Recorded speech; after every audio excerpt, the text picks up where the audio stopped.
জগন্নাথ দেবের মহাপ্রসাদ কথা। কেন জগন্নাথ দেবের প্রসাদকে মহাপ্রসাদ বলা হয়? পুরীর জগন্নাথ দেবের প্রসাদকে বলা হয় মহাপ্রসাদ। আজও বিশেষ বিশেষ দিনে প্রায় 1 লক্ষ এবং উৎসবের সময় প্রায় 10 লক্ষেরও বেশি লোক জগন্নাথ দেবের মহাপ্রসাদ গ্রহণ করে থাকেন। কথিত আছে, জগন্নাথ ধামে কখনো প্রসাদ উদ্বৃত্ত থাকে না, আবার কখনো কমও পড়ে যায় না। জগন্নাথ দেবের মন্দিরের রান্নাঘরকে পৃথিবীর সব থেকে রান্নাঘর বড় বলে মনে করা হয়। এমনকি জগন্নাথ দেবের প্রসাদ খেয়ে কেউই শেষ করতে পারে না। পুরীতে রন্ধনশালাটি দৈর্ঘ্যে 150 ফুট, প্রস্থে 100 ফুট এবং উচ্চতায় 20 ফুট। এর ভিতরে আছে 32টি রন্ধন কক্ষ। রান্নার কাজে যুক্ত থাকেন 600 রাঁধুনি ও 400 সহযোগী। তারা প্রত্যেক দিন প্রভু জগন্নাথের জন্য নানা রকমের সুস্বাদু খাবার তৈরি করেন। রাঁধুনি ব্যতীত রান্নাঘরে কেউ ঢুকতে পারবে না। রন্ধনশালার ভেতরে আছে 250টি অগ্নিযন্ত্র বা উনুন। প্রায় সমস্ত উনুন মাটি দিয়ে তৈরি। মাত্র 10টি উনুন সিমেন্ট দিয়ে তৈরি। রন্ধনশালায় 3 প্রকার উনুন ব্যবহার করা হয়: অন্নচুল্লি, আহিয়া চুল্লি ও পিঠা চুল্লি। যে উনুনে ভাত বা অন্ন রান্না করা হয় সেই উনুনগুলি দৈর্ঘ্যে 4 ফুট, প্রস্থে 2.5 ফুট ও উচ্চতায় 2 ফুট। কথিত আছে, দেবী লক্ষ্মী স্বয়ং রান্নার তদারকি করেন। ভগবান নারায়ণের মহাপ্রসাদের 1 টুকরো কণা পেতে কে না চায়। তাই একদিন নারদ মুনির ইচ্ছে হলো মহাপ্রসাদ পাবার, কিন্তু সেই মহাপ্রসাদ একমাত্র পান স্বয়ং মা লক্ষ্মী দেবী। তাহলে উপায় কি? এই ঘটনার মাধুর্য বর্ণনা করা হয়েছে পুরাণ শাস্ত্রে। এক সময় নারদ মুনি ভগবান নারায়ণের দর্শন পেতে প্রতিদিন বৈকুণ্ঠ ধামে যেতেন আর প্রভুকে দেখে ফিরে আসতেন। এইভাবে প্রতিদিন চলত। একদিন নারদ মুনি দেখলেন মাতা লক্ষ্মী দেবী ভগবানকে খাবার পরিবেশন করছেন এবং সেই দেখে নারদ মুনির ইচ্ছে হলো ভগবানের মহাপ্রসাদ পাবার। এই ভেবে তিনি মাতা লক্ষ্মী দেবীর কাছে শরণাপন্ন হলেন এবং অনুরোধ করলেন, মাতা, আপনি আমাকে ভগবানের প্রসাদ দান করুন, তবে আমি কৃতার্থ হই। কিন্তু মাতা লক্ষ্মী দেবী বলেন, ভগবানের প্রসাদ পাওয়া এত সহজ নয়। এর জন্য ভগবানের নির্দেশ খুবই প্রয়োজন। আমি প্রভুর অনুমতি ছাড়া কাউকে সেই প্রসাদ দিতে পারি না। এরপর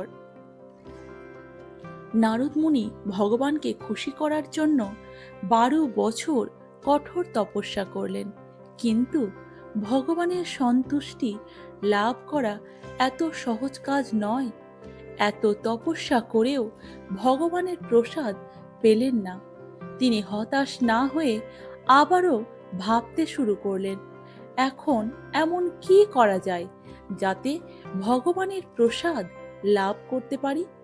তখন নারদ মুনি পরিকল্পনা করলেন যে আমি যদি এখন ভগবানের গৃহে সেবা করি তাহলে হয়তো ভগবানের প্রসাদ পাব। এই ভেবে তিনি নারী রূপ ধারণ করলেন। শাড়ি পরিধান করে তিনি প্রতিদিন দুপুর 2-3টেই আসতেন এবং বৈকুণ্ঠ ধামকে সুন্দর করে সাজিয়ে তুলতেন। তারপর রাতের অন্ধকারে চলে যেতেন। এইভাবে চলল বেশ কিছুদিন। লক্ষ্মী দেবী প্রতিদিন সকালে বৈকুণ্ঠ ধামকে নূতনভাবে সুসজ্জিত দেখে অবাক হতেন। তখন মাতা সিদ্ধান্ত নিলেন, এমন কাজ যে করছে তাকে চিহ্নিত করতে হবে। তাই তিনি ঘটনাটি লক্ষ্য করার জন্য গাছের আড়ালে লুকিয়ে পড়লেন। তারপর দেখলেন দিনের ঠিক সময়ে ওই দুটো থেকে তিনটের মধ্যে এক মহিলা ভগবানের ধাম পূর্ণ নিষ্ঠার সঙ্গে সুসজ্জিত করছে। তখন লক্ষ্মীদেবী পেছন থেকে এসে মহিলাকে জিজ্ঞাসা করলেন, আপনি কে? আপনার পরিচয় কি?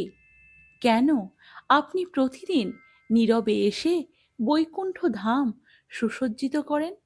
আপনার উদ্দেশ্য কি? এইভাবে একবারে অনেক প্রশ্ন মাতা লক্ষ্মীদেবী করে বসলেন। তখন নারদ মুনি তার আসল রূপ ধারণ করে মাতা লক্ষ্মীদেবীকে বললেন, মাতা, আমি নারদ। আমি ভগবানের প্রসাদ পাওয়ার মনোবাসনা নিয়ে ভগবানের সেবায় নিজেকে নিয়োগ করেছি, যাতে ভগবান সন্তুষ্ট হন এবং প্রসাদ দান করেন। দেখে শুনে লক্ষ্মীদেবী অবাক হলেন। দেবর্ষি, তুমি দীর্ঘ 12 বছর ধরে তপস্যা করেও প্রসাদ পাওনি, আর এখন প্রসাদ পেতে এই পরিচর্যা করছো? তিনি তখন মাতাকে কাতর অনুরোধ করতে লাগলেন, তিনি যেন ভগবান শ্রীহরির মহাপ্রসাদ অবশেষে কৃপা করে দেন। অনুরোধ শুনে মা লক্ষ্মীদেবীর মন ভারাক্রান্ত হয়ে গেল। আমার প্রিয় পুত্র, প্রভুর নির্দেশ ছাড়া আমি তোমাকে প্রসাদ দিতে পারবো না। দয়া করে আমার কাছে ভগবানের প্রসাদ ছাড়া তুমি অন্য কিছু চাও। নারদ প্রসাদ পেতে অবিচল ছিলেন। অগত্যা তিনি নারদ মুনিকে অপেক্ষা করতে বললেন এবং জানালেন তার আকাঙ্ক্ষা মেটানোর জন্য কি করা যেতে পারে তা দেখবেন। লক্ষ্মীদেবী দ্বিধাগ্রস্ত হলেন। পরবর্তীতে যখন তিনি খাবার পরিবেশন করছিলেন, তখন তিনি প্রভুর কাছে সমস্ত কিছু বর্ণনা করলেন এবং প্রভু যেন দেবর্ষির অনুরোধ গ্রহণ করেন। ভগবান নারায়ণ পরিস্থিতি বুঝতে পেরে লক্ষ্মীদেবীকে হেসে বললেন, তুমি গিয়ে নারদের জন্য 56 রকমের অন্ন তৈরি করো। তিনি কেবল একদিনের জন্য বিধি নিষেধ শিথিল করবেন এবং তিনি নারদকে নৈবেদ্য প্রসাদ দিতে পারবেন। মা লক্ষ্মীদেবী খুব খুশি হলেন এবং তিনি নারায়ণকে দেওয়া প্রসাদটি নারদকে দিলেন। নারদ প্রসাদ গ্রহণ করলেন এবং তিনি আনন্দিত হয়ে চলে গেলেন। নিজেকে একেবারে ভুলে গিয়ে গান গাইতে শুরু করলেন। সমস্ত 14 জগৎ পেরিয়ে সে তার পথ নাচিয়ে অবশেষে পৌঁছে গেলেন কৈলাস পর্বতে। এরপর মাতা লক্ষ্মীদেবী ভগবানের অনুমতি পেয়ে 56 রকমের খাবার রান্না করে ভগবানকে অর্পণ করলেন। ভোগ খাওয়ার পর ভগবানের অবশিষ্ট প্রসাদ দেবর্ষিকে দিতে বললেন। তারপর মাতা লক্ষ্মীদেবী ভগবানের আদেশে নারদকে ভগবানের প্রসাদ দিলেন। নারদ মুনি খুব খুশি হয়ে পুরো প্রসাদটি খুব তৃপ্তির সাথে উপভোগ করলেন। প্রসাদ পাবার আনন্দে তিনি নিজেকে নিয়ন্ত্রণ করতে পারেননি। ভগবানের পবিত্র নাম নারায়ণ জপ এবং পরম আনন্দে নাচতে নাচতে চলে গেলেন। ভগবানের প্রসাদ গ্রহণের ফলে ভগবানের নাম জপের ফল কোটি গুণ বেড়ে গেল। উত্তেজিত ও আবেগতাড়িত হয়ে নারদ মুনি তার বীণাতে টান দিতে লাগলেন। টান দিয়ে পাগলের মতো বৈকুণ্ঠ ধাম থেকে বিভিন্ন লোকে ছুটতে লাগলেন। অবশেষে তিনি শিবের আবাসস্থল কৈলাস পর্বতে এসে পৌঁছালেন। ভগবান শিব বিস্মিত হলেন দেবর্ষিকে এমন উচ্ছ্বসিত অবস্থায় জপ ও নৃত্যরত অবস্থা দেখে। ভগবান শিব নারদ মুনিকে শান্ত করলেন। দেবর্ষি, আমি জানি তুমি সর্বদা পরম আনন্দে থাকো, কারণ তুমি সব সময় ভগবান নারায়ণের নাম জপ করো, কিন্তু তোমাকে এমন অবস্থায় আমি আগে কখনো দেখিনি। তোমার সাথে হলো কি? তখন নারদ মুনি শান্ত হয়ে সব বুঝিয়ে বললেন, প্রভুর মহাপ্রসাদ গ্রহণের পর আমার আনন্দ বহু গুণে বেড়ে গেছে। আমি নাচ এবং জপ থামাতে পারছি না। আমি ধন্য। নারায়ণ নারায়ণ। নারদ নিঃশ্বাসে চিৎকার করে বললেন। এরপর দেবাদিদেব শিব বললেন, হে দেবর্ষি, তুমি অনেক সৌভাগ্যবান যে তুমি ভগবান নারায়ণের মহাপ্রসাদ আস্বাদন করেছ। আশা নিয়ে তিনি বললেন, প্রিয় দেবর্ষি, আমিও সেই প্রসাদ উপভোগ করতে চাই। আমাকে প্রসাদের একটু ভাগ দাও। নারদ মুনি খুব দুঃখিত হয়ে বললেন, ভগবানের প্রসাদ গ্রহণের সময় নারায়ণের স্মরণ ছাড়া আর কিছু মনে করতে পারলাম না। মহানন্দে প্রতীক্ষিত মহাপ্রসাদ উপভোগ করেছি মাত্র। তখন শিবের দৃষ্টি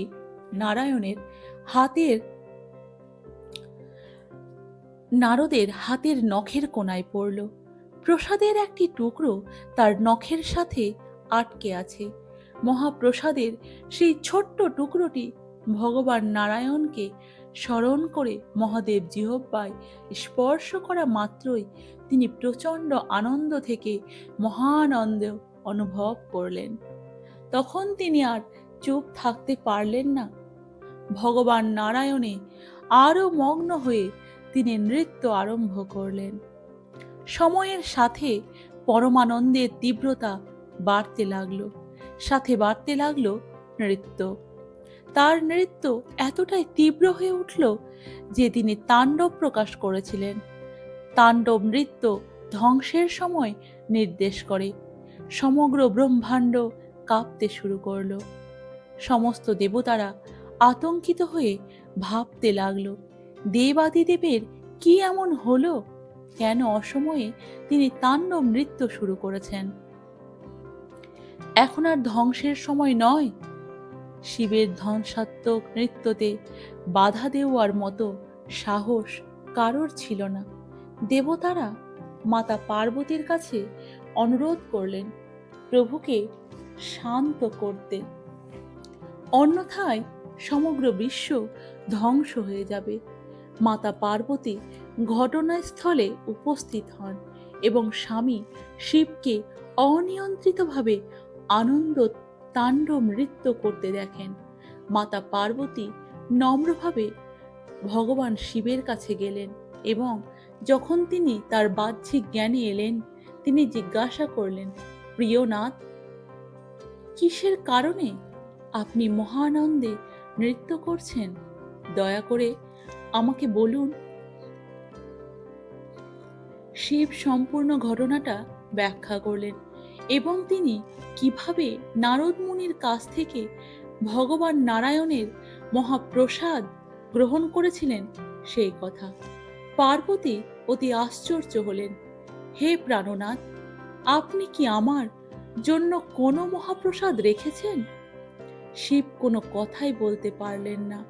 তখন মাতা পার্বতী ক্ষিপ্ত হয়ে বললেন, আমি আপনার অর্ধাঙ্গিনী হওয়া সত্ত্বেও ভগবানের প্রসাদ থেকে বঞ্চিত হলাম।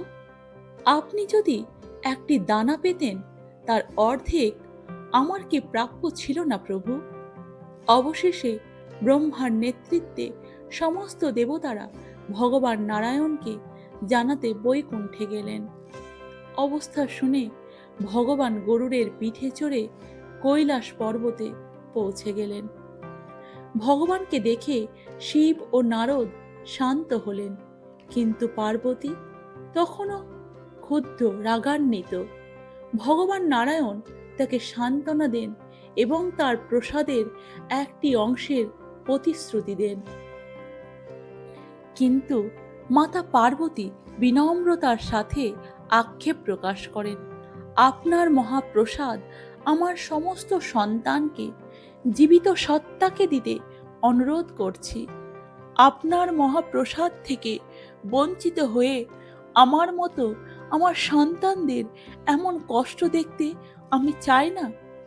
মায়ের এমন আকুতিতে ভগবান তুষ্ট হলেন। তিনি পার্বতীকে প্রতিজ্ঞা করলেন, আমি কলিযুগে নীলাচল ধামে অর্থাৎ পুরীতে দারু ব্রহ্মরূপে অর্থাৎ কাঠের মধ্যে জীবনী শক্তি নিয়ে আবির্ভূত হব। আমাকে চিনবে সকলে জগন্নাথ অর্থাৎ জগতের নাথ রূপে। সেখানে আমার 56 প্রকারের ভোগ তৈরি করা হবে। সেই ভোগ আমাকে নিবেদন করার পর সর্বপ্রথম প্রসাদটি তোমাকে দেওয়া হবে। তাই তোমার মন্দিরও একই উঠোনে স্থাপিত হবে। সেখানে তুমি মাতা বিমলা দেবী নামে বিখ্যাত হবে এবং তোমার সন্তানের দ্বারা পূজিত হবে। তোমার প্রসাদ গ্রহণ হলে সেই প্রসাদ মহাপ্রসাদে পরিণত হবে এবং বিনা পার্থক্যে সকলের কাছে সমানভাবে বিতরণ করা হবে। এই মহাপ্রসাদ পেয়ে সকল মানুষ ধন্য হবে এবং তাদের সকল পাপের মুক্তি হবে, অবসান হবে। জগন্নাথ মন্দির চত্বরের ভিতরের দক্ষিণ পশ্চিম কোণে এবং জগন্নাথের মিনারের পশ্চিম কোণে অবস্থিত বিমলা মন্দির। পাশেই রয়েছে পবিত্র রোহিণী কুণ্ড। পুরী ধামে জগন্নাথ দেবের মহাপ্রসাদ গ্রহণের জন্য উচ্চ নীচ বর্ণের কোনো ভেদাভেদ নেই। জগন্নাথ দেবের মহাপ্রসাদ এতটাই শুদ্ধ যে শাস্ত্র মতে একজন ব্রাহ্মণ কুকুরের মুখ থেকেও মহাপ্রসাদ নিতে পারে। এটি কখনোই দূষিত হতে পারে না। ভগবানের এই মহাপ্রসাদ পেতে দেবতাদেরও অনেক তপস্যা করতে হয়, আর আমরা সবাই ভগবান জগন্নাথ দেবের কল্যাণে এই মহাপ্রসাদ অনায়াসেই পেতে পারি। এই মহাপ্রসাদের মহিমা অপরিসীম। আজও মহাপ্রসাদের স্বাদ বাহিরে অনুকরণ করা যায় না, ভেতরের ভক্তদের প্রত্যক্ষ অভিজ্ঞতা থেকে জানা যায়। রান্নাঘর থেকে যখন ভোগকে মন্দিরে নিয়ে যাওয়া হয় তখন তা অতি সাধারণ, তাতে কোনো সুগন্ধ থাকে না। কিন্তু মহাপ্রসাদ হবার পর যখন মন্দির থেকে বাইরে আনা হয় তখন তা থেকে মিষ্টি সুগন্ধ বের হতে থাকে। মহাপ্রসাদের আরেকটি নাম হলো কৈবল্য, যা মোক্ষ, মোক্ষ বা মুক্তি। কথিত আছে যে কেউ যদি ভগবান জগন্নাথ দেবের এই খাবারটি গ্রহণ করেন তবে তিনি কেবল শারীরিক সুস্থতায় নয়, আধ্যাত্মিক জ্ঞানও প্রাপ্ত করবেন। কথিত আছে যে মাতা লক্ষ্মী দেবীর তত্ত্বাবধানে ভোগ তৈরি হয়। যদি ভোগ তৈরিতে মাতা অসন্তুষ্ট হন তবে একটি কুকুর রহস্যজনকভাবে মন্দিরের চত্বরে উপস্থিত হবে। যেহেতু কোনো কুকুরকে মন্দিরে প্রবেশ করতে দেওয়া হয় না, এই কুকুরটিকে কুটামা চণ্ডীও বলা হয়ে থাকে, যা খাদ্য শুদ্ধির দায়িত্বে নিযুক্ত একজন তান্ত্রিক দেবী। কুকুর দেখা গেলে সমস্ত খাবার পুঁতে ফেলতে হবে এবং আবার নতুনভাবে প্রস্তুত করতে হবে।